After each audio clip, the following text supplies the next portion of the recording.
ನಮಸ್ಕಾರ 30 ನಿಮಿಷ 30 ಸುದ್ದಿ ವಿಶೇಷ ಬುಲೆಟಿನ್ಗೆ ಸ್ವಾಗತ. ನಾನು ಚೇತನ್ ಹೂಗಾರ್, ನನ್ನ ಜೊತೆ ಇದ್ದಾರೆ ನನ್ನ ಕಲೀಗ್ ಶ್ರುತಿರಾಜ್. ವೀಕ್ಷಕರೇ, ಇವತ್ತು ಬೆಳಗ್ಗಿಂದ ಆಗಿರುವಂತಹ ವಿದ್ಯಮಾನಗಳ ಪ್ರಮುಖ ಸುದ್ದಿಗಳನ್ನ ಒಂದೊಂದಾಗಿ ನೋಡ್ತಾ ಹೋಗೋಣ. ಜೆಡಿಎಸ್ ಅಭ್ಯರ್ಥಿಗಳ 3ನೇ ಪಟ್ಟಿ ಬಿಡುಗಡೆಯಾಗಿದೆ. ನಿಪ್ಪಾಣಿಯಿಂದ ರಾಜು ಪವಾರ್, ಕಾಗವಾಡದಿಂದ ವಲ್ಲಪ್ಪ ಚೌಡ್, ಹುಕ್ಕೇರಿಯಿಂದ ಬಸವರಾಜ್ ಗೌಡ ಪಾಟೀಲ್, ಯಮಕನಮರಡಿಯಿಂದ ಮಾರುತಿ ಮಲ್ಲಪ್ಪಗೆ ಟಿಕೆಟ್ ಅನ್ನು ಕೊಡಲಾಗಿದೆ. ಒಟ್ಟು 59 ಕ್ಷೇತ್ರಗಳಿಗೆ ಜೆಡಿಎಸ್ ಅಭ್ಯರ್ಥಿಗಳ ಪಟ್ಟಿ ಪ್ರಕಟ ಮಾಡಲಾಗಿದೆ. ಶಿಗ್ಗಾವಿಯಲ್ಲಿ ಸಿಎಂ ಬಸವರಾಜ ಬೊಮ್ಮಾಯಿ ನಾಮಪತ್ರ ಸಲ್ಲಿಸಿದ್ರು. ನಾಮಿನೇಷನ್ ಬಳಿಕ ಮಾತನಾಡಿದ ಅವರು, ನನ್ನ ಜನರ ನಡುವೆ ಅತ್ಯಂತ ದೊಡ್ಡ ಅನ್ಯೋನ್ಯ ಸಂಬಂಧ ಇದೆ, ಪ್ರೀತಿ ವಿಶ್ವಾಸ ಕೊಟ್ಟಿದ್ದಾರೆ. ನಾನು ಸತ್ತರೆ ಶಿಗ್ಗಾವಿಯಲ್ಲೇ ಹೂಳಬೇಕು ಅಂತ ಅಂದರು. ಸಲ್ಲಿಕೆ ಮಾಡಿರುವಂತಹ ಬಸವರಾಜ ಬೊಮ್ಮಾಯಿ ಅವರು ನಮ್ಮ ಜೊತೆಗಿದ್ದಾರೆ. ನಾನು ಮಾತನಾಡ್ತಾ ಹೋಗ್ತೀನಿ. ಸರ್, ಇವತ್ತು ಜೆ.ಪಿ. ನಡ್ಡಾ ಅವ್ರ ಜೊತೆಗೆ ನಟ ಸುದೀಪ್ ಅವ್ರ ಜೊತೆಗೆ ನಾಮಪತ್ರವನ್ನು ಸಲ್ಲಿಕೆ ಮಾಡಿದ್ರಿ. ಎಷ್ಟೊಂದು ಶಕ್ತಿ ಬಂದಂತಾಗಿದೆ ಅಂತ? ನನ್ನ ಜನರ ನಡುವೆ ಅತ್ಯಂತ ಉತ್ತಮ ಸಂಬಂಧ ಇದೆ. ಬಹಳ ದೊಡ್ಡ ಸಂಖ್ಯೆಯಲ್ಲಿ ಬಂದು ಬೆಂಬಲವನ್ನು ಕೊಟ್ಟಿದ್ದಾರೆ, ಪ್ರೀತಿ ವಿಶ್ವಾಸವನ್ನು ಕೊಟ್ಟಿದ್ದಾರೆ. ಸುದೀಪ್ ಅವರು ಬಂದ ಮೇಲೆ ಯುವಕರ ಬಲ ಹೆಚ್ಚಾಗಿದೆ, ದೊಡ್ಡ ಬಲ ಬಂದಿದೆ. ಓಕೆ ಸರ್, ನೆಕ್ಸ್ಟ್ ಸುದೀಪ್ ಅವರನ್ನು ಎಲ್ಲೆಲ್ಲಿ ಬಳಸ್ಕೊಂತೀರಿ ಅನ್ನೋದ್ರ ಬಗ್ಗೆ 2 ದಿವಸದಲ್ಲಿ ತಿಳಿಸ್ತೇವೆ. ಸರ್ ನೆಕ್ಸ್ಟ್ ಏನಂತಂದ್ರೆ, ಕಾಂಗ್ರೆಸ್ ನಾಯಕರು ಎಲ್ಲ ಸುಮ್ಮನೆ ಆರೋಪಗಳನ್ನು ಮಾಡ್ತಾ ಇದ್ದಾರೆ. ಸುಮ್ಮನೆ 40% ಆಮೇಲೆ ಪಂಚಮಸಾಲಿ ಸಮಾಜವನ್ನು ಇಟ್ಕೊಂಡು ಆರೋಪ ಮಾಡ್ತಿದ್ದಾರೆ. ಸರ್, ಅವ್ರಿಗೆ ಏನು ತಿರುಗಟ್ಟು ಕೊಡೋದಾದ್ರೆ? ಇವೆಲ್ಲ ನೋಡಿ ಡೇಟ್ ಇಶ್ಯೂಸ್. ಪಂಚಮಸಾಲಿಯವರ ಬೇಡಿಕೆಯನ್ನು ಈಡೇರಿಸಿದ್ದೇವೆ. ಇಡೀ ಕರ್ನಾಟಕದ ಪಂಚಮಸಾಲಿಯವರು ನಮ್ಗೆ ಸಪೋರ್ಟ್ ಮಾಡ್ತಾ ಇದ್ದಾರೆ. ಮತ್ತು ಕರಪ್ಷನ್ ಇಶ್ಯೂದಲ್ಲಿ ನಾನು ಚಾಲೆಂಜ್ ಮಾಡಿದ್ದೇನೆ, ಏನಾದರೂ ಇದ್ರೆ ಬನ್ನಿ, ಮುಂದೆ ಬನ್ನಿ, ಪ್ರೂಫ್ ಕೊಡಿ, ಎಂಕ್ವೈರಿ ಮಾಡ್ತೇನೆ ಅಂತ. 40% ಅವ್ರಿಗೆ ಸೀಮಿತವಾಗಿದೆ. ಅವ್ರು ಮಾಡಿರೋ ಕೆಲಸದಲ್ಲೇ 40%. ಇದಿಷ್ಟು ಬಸವರಾಜ ಬೊಮ್ಮಾಯಿ ಅವರ ಮಾತಾಗಿದೆ. ಕ್ಯಾಮರಾ ಪರ್ಸನ್ ಶ್ರೀನಿವಾಸ್ ಜೊತೆ ರಮೇಶ್ BH, ನ್ಯೂಸ್ 18 ಕನ್ನಡ, ಹಾವೇರಿ. ಇನ್ನು ನಾಮಿನೇಷನ್ಗೂ ಮೊದಲು ಶಿಗ್ಗಾವಿಯಲ್ಲಿ ಸಿಎಂ ಬೊಮ್ಮಾಯಿ ಭರ್ಜರಿ ರೋಡ್ ಶೋ ನಡೆಸಿದ್ರು. ಸಿಎಂಗೆ ನಟ ಕಿಚ್ಚ ಸುದೀಪ್, ಜೆ.ಪಿ. ನಡ್ಡಾ ಸಾಥ್ ಕೊಟ್ಟರು. ಸಿಎಂ ರೋಡ್ ಶೋನಲ್ಲಿ ಸಾವಿರಾರು ಕಾರ್ಯಕರ್ತರು ಭಾಗಿಯಾಗಿದ್ದರು.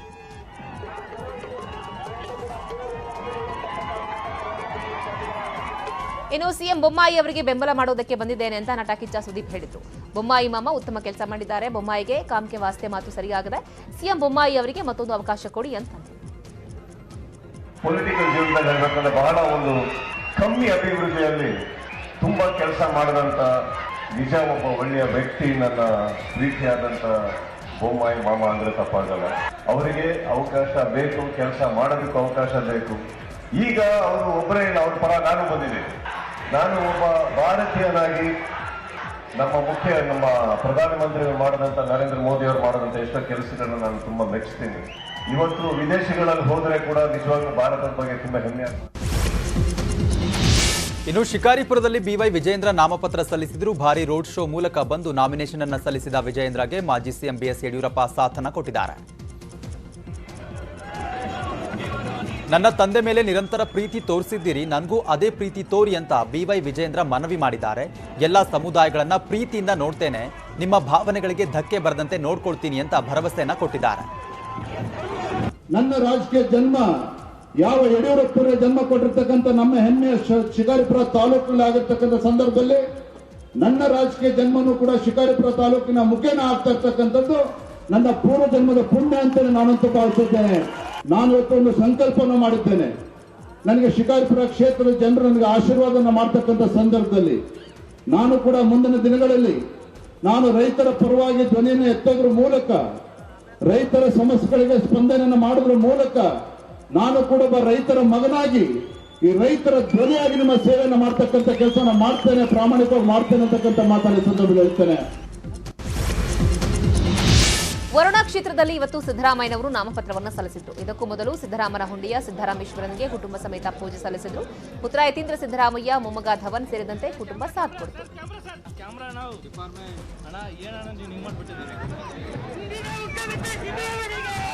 ಇನ್ನು ನಾಮಿನೇಷನ್ ಬಳಿಕ ಮಾತನಾಡಿದಂತಹ ಮಾಜಿ ಸಿಎಂ ಸಿದ್ದರಾಮಯ್ಯ, ಕೇವಲ ವರುಣಾದಲ್ಲಿ ಕಾಂಗ್ರೆಸ್ನ ಅಲೆ ಇಲ್ಲ, ಇಡೀ ರಾಜ್ಯಾದ್ಯಂತ ಕಾಂಗ್ರೆಸ್ನ ಅಲೆ ಇದೆ.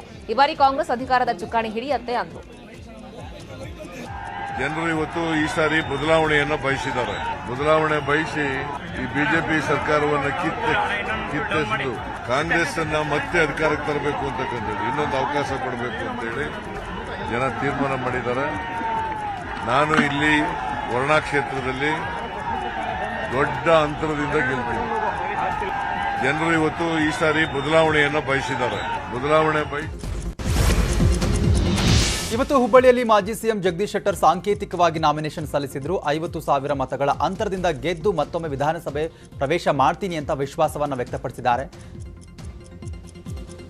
ಇನ್ನು ಬಿಜೆಪಿಯ ರಾಷ್ಟ್ರೀಯ ನಾಯಕರು ಯಾರೇ ಬರಲಿ ನನ್ನನ್ನು ಸೋಲಿಸಲು ಸಾಧ್ಯವಿಲ್ಲ ಅಂತ ಮಾಜಿ ಸಿಎಂ ಜಗದೀಶ್ ಶೆಟ್ಟರ್ ಭವಿಷ್ಯವನ್ನ ನುಡಿದಿದ್ದಾರೆ. ನನ್ನ ಸೋಲಿಗೆ ರಾಷ್ಟ್ರೀಯ ನಾಯಕರು ರಣತಂತ್ರ ರೂಪಿಸಲಿ, ಆದ್ರೆ ನಾನು ಗೆದ್ದೇ ಗೆಲ್ತೀನಿ. ಮಹೇಶ್ ತೆಂಗಿನಕಾಯಿ ಈಗ ನನಗೆ ಗುರುವಿನ ಸ್ಥಾನ ಕೊಡ್ತಿದ್ದಾರೆ, ಆದ್ರೆ ನಾನು ಬಿಜೆಪಿಯಲ್ಲಿ ಇರುವವರೆಗೂ ಗುರು ಅಂತ ಕರೆದಿರ್ಲಿಲ್ಲ ಅಂತ ಹೇಳಿದ್ದಾರೆ. ನೋಡಿ, ಈ ರೀತಿ ಚುನಾವಣೆಯಲ್ಲಿ ಗುರು ಶಿಷ್ಯರು ಸಹೋದರರು ಈ ರೀತಿ ಚುನಾವಣೆ ನಡೆಯುವಂಥದ್ದು. ಅದಕ್ಕಾಗಿ ನಮಗೆ ಜನತೆಯ ಆಶೀರ್ವಾದ ಇದೆ, ನಮ್ಮ ಹುಬ್ಬಳ್ಳಿ ಜನತೆಯ ಕರ್ನಾಟಕ ಜನತೆಯ ಆಶೀರ್ವಾದ ಇದೆ. ಇವತ್ತು ಕಾಂಗ್ರೆಸ್ ಪಕ್ಷದ ಹಿರಿಯ ನಾಯಕರ ಒಂದು ಸಹಕಾರ ಇದೆ. ಆ ಒಂದು ಶಕ್ತಿಯಿಂದ ಇವತ್ತು ನಾನು ಈ ಚುನಾವಣೆಯಲ್ಲಿ ಅತ್ಯಂತ ಅಧಿಕ ಮತಗಳಿಂದ ಅಂತರದಿಂದ ಗೆಲ್ತೇನೆ. ಇನ್ನು ಹುಬ್ಬಳ್ಳಿಯ ಸೆಂಟ್ರಲ್ ಕ್ಷೇತ್ರದ ಅಭ್ಯರ್ಥಿ ಮಹೇಶ್ ತೆಂಗಿನಕಾಯಿ ನಾಮಿನೇಷನ್ ಸಲ್ಲಿಕೆ ಮಾಡಿದರು. ಬಳಿಕ ಮಾತನಾಡಿದ ಅವರು, ನಾಮಪತ್ರ ಸಲ್ಲಿಕೆಗೂ ಮುನ್ನ ಗುರು ಜಗದೀಶ್ ಶೆಟ್ಟರ್ ಅವರ ಆಶೀರ್ವಾದವನ್ನು ಪಡೆದಿದ್ದೇನೆ. ಗುರುವಿನ ಆಶೀರ್ವಾದ ಸಿಕ್ಕಿರೋದ್ರಿಂದ ಖಂಡಿತ ಗೆಲುವು ಸಿಗುತ್ತೆ. ಶೆಟ್ಟರ್ ಪಕ್ಷಾಂತರ ಮಾಡಿದ್ದಾರೆ, ಹೀಗಾಗಿ ಬಿಜೆಪಿ ಬೆಂಬಲಿಗರು ಅವರಿಗೆ ಮತ ಹಾಕೋ ಪ್ರಶ್ನೆಯೇ ಇಲ್ಲ ಅಂದಿದ್ದಾರೆ. ಇವತ್ತಿನ ದಿವಸ ಮುಹೂರ್ತದ ನಾಮಿನೇಷನ್ ಅನುಗುಣವಾಗಿ ಇನ್ನೊಂದು ಸೆಟ್ ನಾಮಿನೇಷನ್ ಅನ್ನ ನಮ್ಮ ಮಹಾನಗರ ಪಾಲಿಕೆಯ ಸದಸ್ಯರುಗಳಾಗಿರ್ತಕ್ಕಂಥ ಹಿರಿಯರಾದ ರಾಜಣ್ಣ ಕೊರ್ವಿ ಅವರು, ಉಮೇಶ್ ಕೌಜ್ಗಿರಿ ಅವರು ಮತ್ತು ಗುಂಡೂರು ಅವರ ಜೊತೆಗೂಡಿ ನಮ್ಮೆಲ್ಲ ಮಹಾನಗರ ಪಾಲಿಕೆ ಸದಸ್ಯರ ಜೊತೆಗೂಡಿ ನಾಮಪತ್ರವನ್ನು ನಾನು ಇವತ್ತು ಸಲ್ಲಿಸಿದ್ದೇನೆ. ಕೊಳ್ಳೇಗಾಲ ಬಿಜೆಪಿ ಅಭ್ಯರ್ಥಿ ಶಾಸಕ ಎನ್ ಮಹೇಶ್ ನಾಮಪತ್ರ ಸಲ್ಲಿಕೆ ಮಾಡಿದ್ದಾರೆ. ಅಪಾರ ಕಾರ್ಯಕರ್ತರೊಡನೆ ರೋಡ್ ಶೋ ನಡೆಸಿ ಎನ್ ಮಹೇಶ್ ನಾಮಿನೇಷನ್ ಅನ್ನು ಸಲ್ಲಿಸಿದ್ದಾರೆ.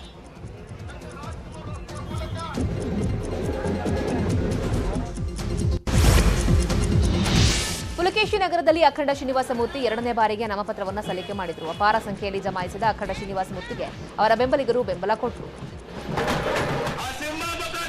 ಕ್ಷೇತ್ರದ ಜನರು ನನ್ನ ಕೈ ಹಿಡಿತಾರೆ ಅಂತ ಅಖಂಡ ಶ್ರೀನಿವಾಸ ಮೂರ್ತಿ ತಿಳಿಸಿದ್ದಾರೆ. ಅಲ್ಲದೆ ಸಿದ್ದರಾಮಯ್ಯ ಜಮೀರ್ ನನಗೆ ಬೆಂಬಲ ಕೊಡ್ತಾರೆ ಅಂತ ಕೂಡ ಹೇಳಿದರು. ನಾಮಪತ್ರ ಸಲ್ಲಿಕೆಯಿಂದ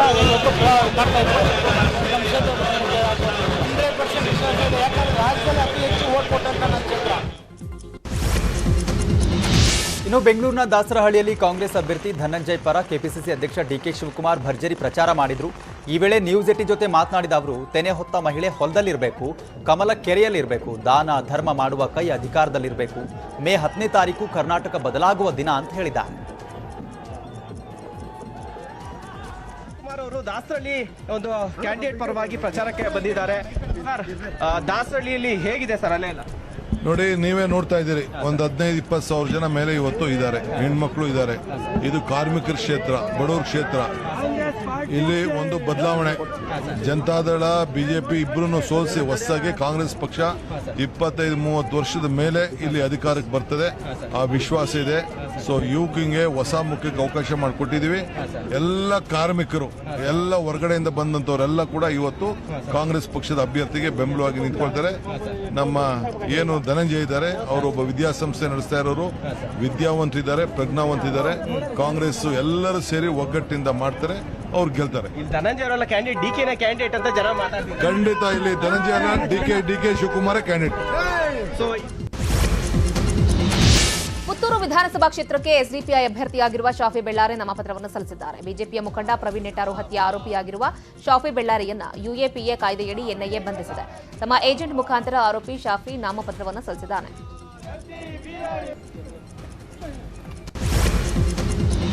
ದೇವನಹಳ್ಳಿಯಲ್ಲಿ ಆಪ್ ಅಭ್ಯರ್ಥಿ ಬಿಕೆ ಶಿವಪ್ಪ ಕುದುರೆ ಏರಿ ಬಂದು ನಾಮಿನೇಷನ್ ಸಲ್ಲಿಕೆ ಮಾಡಿದ್ದಾರೆ. ಇದೇ ವೇಳೆ ತಮ್ಮೊಂದಿಗೆ ಎತ್ತಿನ ಬಂಡಿ ಹಾಗೂ ಖಾಲಿ ಸಿಲಿಂಡರ್ಗಳನ್ನು ತಂದಿದ್ರು.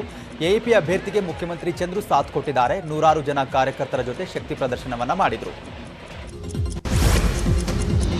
ಕಾಗವಾಡ ಮತಕ್ಷೇತ್ರಕ್ಕೆ ಲಕ್ಷ್ಮಣ ಸವದಿ ಕೊಡುಗೆ ಶೂನ್ಯ ಅಂತ ಶ್ರೀಮಂತ ಪಾಟೀಲ್ ವಾಗ್ದಾಳಿ ನಡೆಸಿದ್ದಾರೆ. ನಾಮಿನೇಷನ್ ಸಲ್ಲಿಸಿದ ಬಳಿಕ ಮಾತನಾಡಿದ ಅವರು, ಕಾಗವಾಡ ಕ್ಷೇತ್ರದಲ್ಲಿ ಸವದಿ ಅವರ ಯಾವುದೇ ಶಕ್ತಿ ಇಲ್ಲ. ನಮ್ಮ ಕ್ಷೇತ್ರದಲ್ಲಿ ಬಿಜೆಪಿ ಪರವಾಗಿ ವಾತಾವರಣ ನಿರ್ಮಾಣವಾಗಿದೆ. ಅಭಿವೃದ್ಧಿ ಕಾರ್ಯಗಳನ್ನು ನೋಡಿ ಜನ ನನಗೆ ವೋಟ್ ಹಾಕ್ತಾರೆ ಅಂದರು.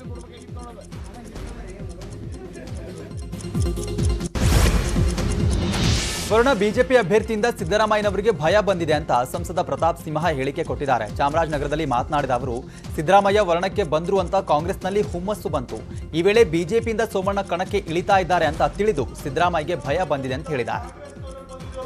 ಮೀಸೆ ತಿರುಗಿಕೊಂಡು ಲೀಡರ್ ಅಂತ ಸಿದ್ದರಾಮಯ್ಯ ಅಲಿತಾ ಇದ್ರು, ಈಗ ಅವರ ಬಟ್ಟೆ ಒದ್ದೆಯಾಗಿದೆ ಅಂತ ಛಲವಾದಿ ನಾರಾಯಣಸ್ವಾಮಿ ವಾಗ್ದಾಳಿ ಮಾಡಿದ್ದಾರೆ.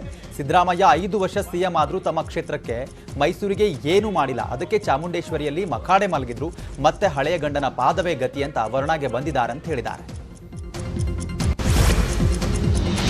ರಾಮನಗರದಲ್ಲಿ ಬಿಜೆಪಿ ಅಭ್ಯರ್ಥಿ ಗೌತಮ್ ಗೌಡ ನಾಮಪತ್ರವನ್ನ ಸಲ್ಲಿಸಿದರು. ಗೌತಮ್ ಗೌಡಗೆ ಸಚಿವ ಅಶ್ವಥ್ ನಾರಾಯಣ್ ಬೆಂಬಲ ಕೊಟ್ಟರು. ಈ ವೇಳೆ ಮಾತನಾಡಿದ ಅಶ್ವಥ್ ನಾರಾಯಣ್, ನಮ್ಮ ಸರ್ಕಾರ ಸರ್ವಾಂಗೀಣ ಅಭಿವೃದ್ಧಿ ಮಾಡಿದೆ. ಈ ಬಾರಿ ಜನ ನಮಗೆ ಆಶೀರ್ವಾದ ಮಾಡ್ತಾರೆ. ರಾಮ ಮಂದಿರವನ್ನ ಕಟ್ತೇವೆ, ಅಭಿವೃದ್ಧಿಯನ್ನ ಮಾಡ್ತೇವೆ ಅಂದರು.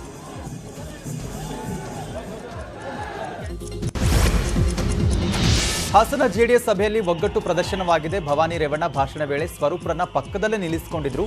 ಈ ವೇಳೆ ಮಾತನಾಡಿದ ಭವಾನಿ ರೇವಣ್ಣ, ಸ್ವರೂಪ್ ಬೇರೆ ಅಲ್ಲ, ನನ್ನ ಮಕ್ಕಳು ಬೇರೆ ಅಲ್ಲ, ಹಿಂದೆ ಇದ್ದ ಎಲ್ಲಾ ವಿಚಾರಗಳನ್ನ ಮರಿಬೇಕು ಅಂತ ಹೇಳಿದ್ದಾರೆ. ಈ ವೇಳೆ ಭವಾನಿ ರೇವಣ್ಣ ಕಾಲಿಗೆ ಬಿದ್ದು ಸ್ವರೂಪ್ ಆಶೀರ್ವಾದವನ್ನ ಪಡೆದಿದ್ದಾರೆ. ಒಂದು ಬ್ರೇಕಿಂಗ್ ನ್ಯೂಸ್ ಬರ್ತಾ ಇದೆ. ಮಾಡಾಳು ಮಲ್ಲಿಕಾರ್ಜುನ ಅವರನ್ನ ಪಕ್ಷದಿಂದ ಉಚ್ಚಾಟನೆ ಮಾಡಲಾಗಿದೆ. ಬಿಜೆಪಿಯ ವಿರುದ್ಧ ಪಕ್ಷೇತರ ಅಭ್ಯರ್ಥಿಯಾಗಿ ಸ್ಪರ್ಧೆ ಮಾಡಿದ್ದಕ್ಕೆ ಇದೀಗ ಉಚ್ಚಾಟನೆಯನ್ನ ಮಾಡಲಾಗಿದೆ ಮಾಡಾಳು ಮಲ್ಲಿಕಾರ್ಜುನ ಅವರನ್ನ. 6 ವರ್ಷಗಳ ಕಾಲ ಇದೀಗ ಮಾಡಾಳು ಮಲ್ಲಿಕಾರ್ಜುನ ಅವರು ಬಿಜೆಪಿಯಿಂದ ಉಚ್ಚಾಟನೆಯಾಗಿರೋದು ತಮಗೆ ಗೊತ್ತಿರೋ ಹಾಗೆ ಮಾಡಾಳು ವಿರೂಪಾಕ್ಷಪ್ಪನವರ ಸುಪುತ್ರ ಈ ಬಾರಿ ಬಿಜೆಪಿಯಿಂದ ಟಿಕೆಟ್ ಆಕಾಂಕ್ಷಿ ಕೂಡ ಆಗಿದ್ರು. ಯಾವಾಗ ಮಾಡಾಳು ವಿರೂಪಾಕ್ಷಪ್ಪನವರ ಪುತ್ರನಿಗೆ ಇಲ್ಲಿ ಟಿಕೆಟ್ ಸಿಕ್ಕಿಲ್ವೋ ಅದಾದ ನಂತರ ಬಂಡಾಯ ಅಭ್ಯರ್ಥಿಯಾಗಿ ಪಕ್ಷೇತರನಾಗಿ ನಾನು ನಿಂತ್ಕೊಳ್ತೀನಿ ಅಂತ ಹೇಳಿ ದೊಡ್ಡ ಮಟ್ಟದಲ್ಲಿ ಸಭೆಯನ್ನ ಕೂಡ ತನ್ನ ಬೆಂಬಲಿಗರ ಸಭೆಯನ್ನ ನಡೆಸಿ ಆ ತೀರ್ಮಾನಕ್ಕೆ ಬಂದಿದ್ರು. ಆದ್ರೆ ಯಾವಾಗ ಬಿಜೆಪಿಯ ವಿರುದ್ಧ ಪಕ್ಷೇತರ ಅಭ್ಯರ್ಥಿಯಾಗಿ ಸ್ಪರ್ಧೆ ಮಾಡಿದ್ರು ಆ ಹಿನ್ನೆಲೆಯಲ್ಲಿ ಬಿಜೆಪಿ ಪಕ್ಷದಿಂದ ಅವರನ್ನ ಉಚ್ಚಾಟನೆ ಕೂಡ ಮಾಡಲಾಗಿದೆ. ಮಾಡಾಳ್ ಮಲ್ಲಿಕಾರ್ಜುನ ಅವರನ್ನ ಬಿಜೆಪಿ ಪಕ್ಷದಿಂದ 6 ವರ್ಷಗಳ ಕಾಲ ಉಚ್ಚಾಟನೆಯನ್ನ ಮಾಡಿದೆ. ಯಾವಾಗ ಬಿಜೆಪಿಯ ವಿರುದ್ಧ ನಾನು ಕೂಡ ಕಂಟೆಸ್ಟ್ ಮಾಡ್ತೀನಿ, ಬಿಜೆಪಿ ಈ ಬಾರಿ ನಮಗೆ ಸರಿಯಾಗಿ ಸ್ಪಂದನೆಯನ್ನ ಕೊಟ್ಟಿಲ್ಲ, ನಾವೇನ್ ತಪ್ಪು ಮಾಡಿದ್ದೀವಿ, ಯಾಕೆ ಈ ರೀತಿಯಾಗಿ ಮಾಡ್ತಾ ಇದ್ದಾರೆ ಅಂತ ಹೇಳಿ ಜನಗಳ ಮುಂದೆ ಸಾಕಷ್ಟು ಸಂದರ್ಭಗಳಲ್ಲಿ ಭಾವುಕರಾಗಿ ಮಾತುಕತೆಯನ್ನು ಕೂಡ ಹೇಳ್ತಾ ಇದ್ರು. ಒಂದು ಕಡೆ ಮಾಡಾಳ್ ವಿರೂಪಾಕ್ಷಪ್ಪನವರು ಯಾವ ಮಟ್ಟಿಗೆ 8 ಕೋಟಿ ಹಗರಣದಲ್ಲಿ ತಗುಲಾಕೊಂಡ್ರಲ್ಲ, ಆ ಸಂದರ್ಭದಲ್ಲಿ ದೊಡ್ಡ ಮಟ್ಟದಲ್ಲಿ ಅವರ ವಿರುದ್ಧವಾಗ್ಲೂ ಕೂಡ ಕಾಂಗ್ರೆಸ್ನವರಿಗೆ ಒಂದು ರೀತಿ ಅಸ್ತ್ರ ಸಿಕ್ಕಂತಾಗಿತ್ತು. ವಿಪಕ್ಷಗಳಿಗೆ ಒಂದು ರೀತಿ ಮಾಡಾಳ್ ವಿರೂಪಾಕ್ಷಪ್ಪನವರ ಪ್ರಕರಣ ದೊಡ್ಡ ಮಟ್ಟದಲ್ಲಿ ಬ್ರಹ್ಮಾಸ್ತ್ರವಾಗಿ ಪ್ರಯೋಗ ಆಯಿತು. ಅದೆಲ್ಲವನ್ನ ಲೆಕ್ಕಕ್ಕೆ ಇಟ್ಕೊಳ್ಳೋದಿಲ್ಲ, ನಾವೇನು ತಪ್ಪು ಮಾಡಿಲ್ಲ, ಬಿಜೆಪಿ ನಮಗೆ ಟಿಕೆಟ್ ಅನ್ನ ಕೊಡ್ತಾರೆ ಅಂತ ಕೂಡ ಹೇಳ್ತಾ ಇದ್ರು. ಆದ್ರೂ ಕೂಡ ಮಾಡಾಳ್ ಪುತ್ರ ಮಲ್ಲಿಕಾರ್ಜುನ್ ಅವರಿಗೆ ಯಾವಾಗ ಟಿಕೆಟ್ ಸಿಕ್ಕಿಲ್ವೋ ಅದಾದ ನಂತರ ಅವರು ಕೂಡ ಬಂಡಾಯ ಅಭ್ಯರ್ಥಿಯಾಗಿ ನಿಂತ್ಕೊಳ್ತೀನಿ ಅಂತ ಹೇಳಿದ್ರು.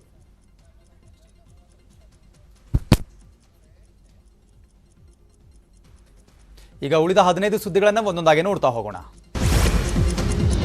ಸಚಿವ ಹಾಲಪ್ಪ ಆಚಾರ್ ನಾಮಪತ್ರ ಸಲ್ಲಿಸುವ ಕಾರ್ಯಕ್ರಮಕ್ಕೆ ಹಣ ಕೊಟ್ಟು ಜನರನ್ನ ಕರೆಸಿಕೊಂಡು ಬಂದಿರುವಂತಹ ಆರೋಪ ಕೇಳಿ ಬಂದಿದೆ. ನಾಮಪತ್ರ ಸಲ್ಲಿಕೆಗೆ ಯಲಬುರ್ಗಾಗೆ ಬಿಜೆಪಿಯ ಸಾವಿರಾರು ಕಾರ್ಯಕರ್ತರು ಆಗಮಿಸಿದ್ರು. ಈ ವೇಳೆ ಜನರಿಗೆ 500 ರೂಪಾಯಿ ಕೊಡಲಾಗಿದೆ. ಹಣ ನೀಡಿದಂತಹ ವಿಡಿಯೋ ಈಗ ಫುಲ್ ವೈರಲ್ ಆಗಿದೆ. ಕೋಲಾರ, ಚಿಕ್ಕಬಳ್ಳಾಪುರ, ಬೆಂಗಳೂರು ಗ್ರಾಮಾಂತರ ಪ್ರದೇಶದಲ್ಲಿ ಬಿಜೆಪಿ 6 ರಿಂದ 8 ಸ್ಥಾನಗಳಲ್ಲಿ ಗೆಲ್ಲುತ್ತೆ ಅಂತ ಡಾಕ್ಟರ್ ಕೆ ಸುಧಾಕರ್ ಹೇಳಿದ್ದಾರೆ. ಕೋಲಾರದಲ್ಲಿ ಮಾತನಾಡಿದ ಅವರು, ರಾಜ್ಯದಲ್ಲಿ 73 ಹೊಸ ಮುಖಗಳಿಗೆ ಬಿಜೆಪಿ ಟಿಕೆಟ್ ಕೊಟ್ಟಿದೆ. ವೈದ್ಯರು, ಐಎಎಸ್, ಐಪಿಎಸ್ ಅಧಿಕಾರಿಗಳಿಗೂ ಕೂಡ ಈ ಬಾರಿ ಟಿಕೆಟ್ ಸಿಕ್ಕಿದೆ. ಪಕ್ಷ ಬಿಟ್ಟವರಿಂದ ಯಾವುದೇ ಹಿನ್ನಡೆಯಾಗಿಲ್ಲ ಅಂತ ಸ್ಪಷ್ಟಪಡಿಸಿದ್ದಾರೆ. ಚಿಕ್ಕಬಳ್ಳಾಪುರ ಮತ್ತು ಬೆಂಗಳೂರು ಗ್ರಾಮಾಂತರ ಜಿಲ್ಲೆಯಲ್ಲಿ ಒಳ್ಳೆಯ ಪೂರಕವಾದಂಥ ವಾತಾವರಣ ಇದೆ, ಹೊಸತನ ಇದೆ, ಹುರುಪಿದೆ. 73 ಜನರು ಹೊಸ ಮುಖಗಳು ಕೊಟ್ಟಿದ್ದಾರೆ. 12 ಜನ ವೈದ್ಯರು ಕೊಟ್ಟಿದ್ದಾರೆ, IAS ಅಧಿಕಾರಿ ಕೊಟ್ಟಿದ್ದಾರೆ, IPS ಅವರಿಗೆ ಕೊಟ್ಟಿದ್ದಾರೆ. ರಾಜಕೀಯದಲ್ಲಿರಲು ತಂದೆ ರಾಕೇಶ್ ಅವರಿಗೆ ತುಂಬಾ ಆಸೆ ಇತ್ತು ಅಂತ ನ್ಯೂಸ್ 18ಗೆ ಸಿದ್ದರಾಮಯ್ಯನ ಮೊಮ್ಮಗ ಧವನ್ ಹೇಳಿಕೆ ಕೊಟ್ಟಿದ್ದಾರೆ. ಆದರೆ ಅವರು ತೀರಿಕೊಂಡ್ರು. ನಾನು ಅವರ ಕನಸನ್ನ ನನಸು ಮಾಡ್ತೇನೆ. ನನಗೆ ರಾಜಕೀಯದಲ್ಲಿ ತುಂಬಾ ಆಸಕ್ತಿ ಇದೆ. ಮುಂದೆ ತಾತನ ರೀತಿ ಲಾ ಮಾಡಿ ರಾಜಕೀಯಕ್ಕೆ ಬರ್ತೀನಿ ಅಂತ ಹೇಳಿದ್ದಾರೆ. ನಮಗೂ ಖುಷಿ ಎಲ್ಲ ಜನ ನಮ್ಮ ಪಕ್ಕನೇ ಇದ್ದಾರೆ, ಪ್ರೀತಿ ಎಲ್ಲ ತೋರಿಸ್ತಾರೆ. ನಾನು ಇಲ್ಲಿ ಬಂದು ನನ್ನೂರಲ್ಲೇ ಇರಬೇಕು, ಎಲ್ಲರೂ ಮನೆಯಲ್ಲಿ ಬರಬೇಕು, ಎಲ್ಲರೂ ಅದು ನನ್ನ ತಾತಾಗೇನೆ ನಾನು ಇಲ್ಲಿದ್ದೀನಿ. ಈ ಸಲ ಸರ್ಕಾರ ನಮ್ದೇನೆ ಬರಬೇಕು ಇಲ್ಲಿ. ನಾನು ನನ್ನ ಅಪ್ಪದ ಆಸೆನೇ ಕಂಪ್ಲೀಟ್ ಮಾಡೋಕ್ಕೆ ಇಲ್ಲಿ ಬಂದಿದ್ದೀನಿ. ಅದು ನಂದು ವಿಶ್. ಅದು ಅಪ್ಪದ ರಕ್ತನೇ ನನ್ನ ಮೇಲೆ ಇದೆ. ಅದಕ್ಕೆ ನಾನು ಇಲ್ಲಿ ಬಂದು ಎಲ್ಲ ಜನ ಜೊತೆನೆ ಇಲ್ಲಿ ಮಾತಿ ಅವ್ರೇನ ಹತ್ರ ಕೆಲಸ ಆಯಿತು ನಾನೇ. ಬಿಜೆಪಿ ತೊರೆದು ಆಯನೂರು ಮಂಜುನಾಥ್ ಜೆಡಿಎಸ್ ಸೇರ್ಕೊಂಡಿದ್ದಾರೆ. ಮಾಜಿ ಸಿಎಂ ಎಚ್ ಡಿ ಕುಮಾರಸ್ವಾಮಿ ಅವರ ನೇತೃತ್ವದಲ್ಲಿ ಜೆಡಿಎಸ್ ಅನ್ನು ಸೇರ್ಕೊಂಡ್ರು. ಈ ವೇಳೆ ಪ್ರತಿಕ್ರಿಯೆ ಕೊಟ್ಟಂತಹ ಆಯನೂರು ಮಂಜುನಾಥ್ ಅವರು ನಾಳೆ ಜೆಡಿಎಸ್ ಅಭ್ಯರ್ಥಿಯಾಗಿ ನಾಮಪತ್ರವನ್ನು ಸಲ್ಲಿಸುತ್ತೇನೆ ಎಂದಿದ್ದಾರೆ. ತುಮಕೂರಲ್ಲಿ ಮಾಜಿ ಡಿಸಿಎಂ ಜಿ ಪರಮೇಶ್ವರ್ ನಾಮಪತ್ರ ಸಲ್ಲಿಕೆ ಮಾಡಿದ್ರು. ಇದಕ್ಕೂ ಮುನ್ನ ನಾಮಿನೇಷನ್ ಸಲ್ಲಿಕೆಗೆ ತಾಲೂಕು ಕಚೇರಿ ಒಳಗೆ ಬರ್ತಾ ಇದ್ದಂತೆ ಕಿಡಿಗೇಡಿಯೋರ್ವ ಕಲ್ಲೆಸೆದಿದ್ದಾನೆ. ಈ ವೇಳೆ ಗೇಟ್ನಲ್ಲಿ ನಿಂತಿದ್ದ ಮಹಿಳಾ ಪೇದೆಗೆ ಕಲ್ಲು ತಾಕಿದೆ. ಮಹಿಳೆ ಪೇದೆ ಸ್ಥಳದಲ್ಲೇ ಕುಸಿದು ಬಿದ್ದಿದ್ದಾರೆ. ಪೊಲೀಸರಿಂದ ಭದ್ರತಾ ವೈಫಲ್ಯ ಅಂತ ಕಾರ್ಯಕರ್ತರು ಆಕ್ರೋಶವನ್ನು ಹೊರಹಾಕಿದ್ದಾರೆ.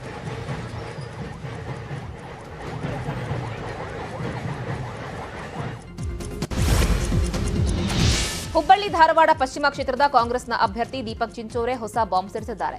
ಕೇಂದ್ರ ಸಚಿವ ಪ್ರಹ್ಲಾದ್ ಜೋಶಿಯು ಕಾಂಗ್ರೆಸ್ಗೆ ಬರ್ತಾರೆ ಎಂದಿದ್ದಾರೆ. ಮಾಜಿ ಸಿಎಂ ಜಗದೀಶ್ ಶೆಟ್ಟರ್ ಈಗಾಗಲೇ ಕಾಂಗ್ರೆಸ್ ಸೇರ್ಪಡೆಯಾಗಿದ್ದಾರೆ. ಜೋಶಿ ಶೆಟ್ಟರ್ ಒಂದೇ ನಾಣ್ಯದ 2 ಮುಖಗಳು, ಒಬ್ಬರನ್ನ ಬಿಟ್ಟು ಮತ್ತೊಬ್ಬರು ಇರೋದಿಲ್ಲ. ಶೆಟ್ಟರ್ ನಡೆಯನ್ನೇ ಜೋಶಿ ಅವರು ಕೂಡ ಅನುಸರಿಸುತ್ತಾರೆ ಅಂತ ಬಾಂಬ್ ಹಾಕಿದ್ದಾರೆ. ಸಮೀಕರಣ ಬದಲಿ ಆಗುವುದರಿಂದ ಜಗದೀಶ್ ಶೆಟ್ಟರ್ ಬಂದರು. ಮಂಡ್ಯ ಕ್ಷೇತ್ರದ ಜೆಡಿಎಸ್ ಟಿಕೆಟ್ ಕೊನೆಗೂ ಹಂಚಿಕೆಯಾಗಿದೆ. ಅನ್ಮೂಲ್ ಅಧ್ಯಕ್ಷ ಬಿಆರ್ ರಾಮಚಂದ್ರಗೆ ಟಿಕೆಟ್ ಅನ್ನು ಕೊಡಲಾಗಿದೆ. ಬಿಆರ್ ರಾಮಚಂದ್ರ ಪುಟ್ಟರಾಜು ಬೆಂಬಲಿಗರಾಗಿದ್ದು ಜೆಡಿಎಸ್ ವರಿಷ್ಠ ಎಚ್ಡಿ ದೇವೇಗೌಡ ರಾಮಚಂದ್ರಗೆ ಬಿ ಫಾರ್ಮ್ ಅನ್ನು ಕೊಟ್ಟಿದ್ದಾರೆ. ಇನ್ನು ನಾಳೆ ರಾಮಚಂದ್ರ ನಾಮಪತ್ರ ಸಲ್ಲಿಕೆ ಮಾಡ್ತಾರೆ. ಪಕ್ಷದಿಂದ ಪಕ್ಷಕ್ಕೆ ಜಂಪ್ ಆಗುವವರ ಸಂಖ್ಯೆ ಹೆಚ್ಚಿದೆ ಅಂತ ಮಾಜಿ ಸಿಎಂ ಎಚ್ ಡಿ ಕುಮಾರಸ್ವಾಮಿ ತಿಳಿಸಿದ್ದಾರೆ. ಎಲ್ಲಾ ಪಕ್ಷಗಳಲ್ಲೂ ಕೂಡ ದೊಡ್ಡ ಮಟ್ಟದ ಬದಲಾವಣೆಯಾಗಿವೆ. ಹೀಗಾಗಿ ಕೆಲ ಪಕ್ಷಕ್ಕೆ ಲಾಭ, ಕೆಲ ಪಕ್ಷಕ್ಕೆ ನಷ್ಟ ತಂದುಕೊಡುತ್ತೆ ಅಂತಂದ್ರು. ಈ ಬಾರಿ ರಾಜ್ಯದಲ್ಲಿ ಬಹಳ ಅಚ್ಚರಿಯ ಒಂದು ಪ್ರಕರಣಗಳು ಪ್ರತಿನಿತ್ಯ ನಡೀತದೆ. ಮಾಜಿ ಸಿಎಂ ಯಡಿಯೂರಪ್ಪ ವಿರುದ್ಧದ ಅಕ್ರಮ ಡಿನೋಟಿಫಿಕೇಶನ್ ಪ್ರಕರಣಕ್ಕೆ ಸಂಬಂಧಪಟ್ಟಂತೆ ಸಾಮಾಜಿಕ ಕಾರ್ಯಕರ್ತ ಟಿಜೆ ಅಬ್ರಾಹಂ ಲೋಕಾಯುಕ್ತ ಪೊಲೀಸರಿಗೆ ದೂರನ್ನು ಕೊಟ್ಟಿದ್ದಾರೆ. ಆರ್ಎಂವಿ ಬಡಾವಣೆಗೆ 1977ರಲ್ಲಿ ನೋಟಿಫಿಕೇಶನ್ ಮಾಡಲಾಗಿತ್ತು. ಬಿಡಿಎ ಅಧಿಕಾರಿಗಳ ವಿರೋಧದ ಮಧ್ಯೆ ಡಿನೋಟಿಫಿಕೇಶನ್ ಮಾಡಲಾಗಿದೆ. 2010ರಲ್ಲಿ 15 ಗುಂಟೆ ಅಕ್ರಮವಾಗಿ ಯಡಿಯೂರಪ್ಪ ಸೂಚನೆ ಮೇರೆಗೆ ಡಿನೋಟಿಫಿಕೇಶನ್ ಮಾಡಿದ ಆರೋಪ ಕೇಳಿಬಂದಿದೆ. ಆಗಿದೆ ಅಂತ ನಾನು ಕಂಪ್ಲೇಂಟ್ ಕೊಟ್ಟಿದ್ದೀನಿ. ಬಟ್ ಲೋಕಾಯುಕ್ತ ಪೊಲೀಸ್ ಮೇಲೆ ನಂಬಿಕೆ ಇದೆ. ಪೊಲೀಸ್ ಹತ್ರ ಕಂಪ್ಲೇಂಟ್ ಕೊಟ್ಟಿದ್ದೀವಿ. ಯಾಕೆ ತಡರೆ ಪೊಲೀಸ್ ಹತ್ರ ಕಂಪ್ಲೇಂಟ್ ಕೊಟ್ಟ ಮೇಲೆ ಅವರು ಆಕ್ಷನ್ ತಗೋದೇ ಇದ್ರೆ ನಾವು PCR ಹಾಕೊಂಡು we will get the FIR registered.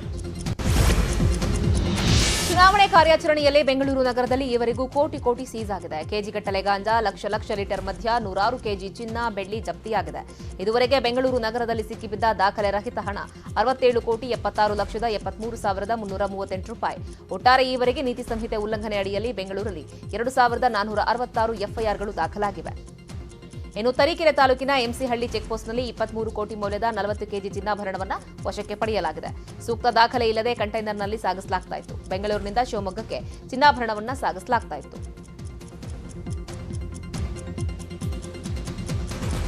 ಇನ್ನು ದಾಖಲೆ ಇಲ್ಲದೆ ಸಾಗಿಸಲಾಗ್ತಾ ಇದ್ದಂತಹ 7 ಕೆಜಿಯ 700 ಗ್ರಾಂ ಚಿನ್ನವನ್ನು ಜಪ್ತಿ ಮಾಡಲಾಗಿದೆ. ಧಾರವಾಡ ತಾಲೂಕಿನ ತೇಗೂರು ಚೆಕ್ಪೋಸ್ಟ್ನಲ್ಲಿ ವಶಕ್ಕೆ ಪಡೆಯಲಾಗಿದೆ. ಇದರ ಬೆಲೆ ಸುಮಾರು 5 ಕೋಟಿ ಮೌಲ್ಯ ಅಂತ ಹೇಳಲಾಗ್ತಾ ಇದೆ.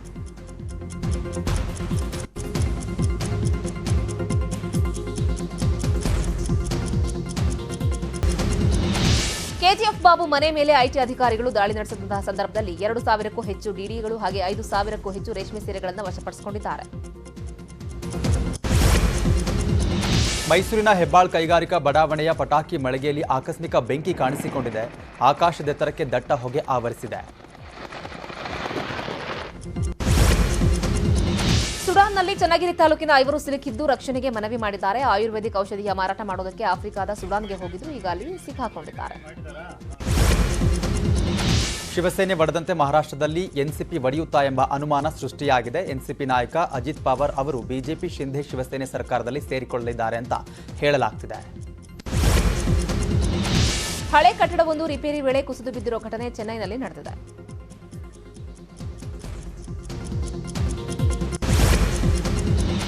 ಇವಿಷ್ಟು ಇವರೆಗಿನ ಪ್ರಮುಖ ಅಪ್ಡೇಟ್ಸ್. ನೋಡ್ತಾ ಇರಿ ನ್ಯೂಸ್ 18. ಜಾಲ ನಮ್ಮದು, ಬಲ ನಿಮ್ಮದು.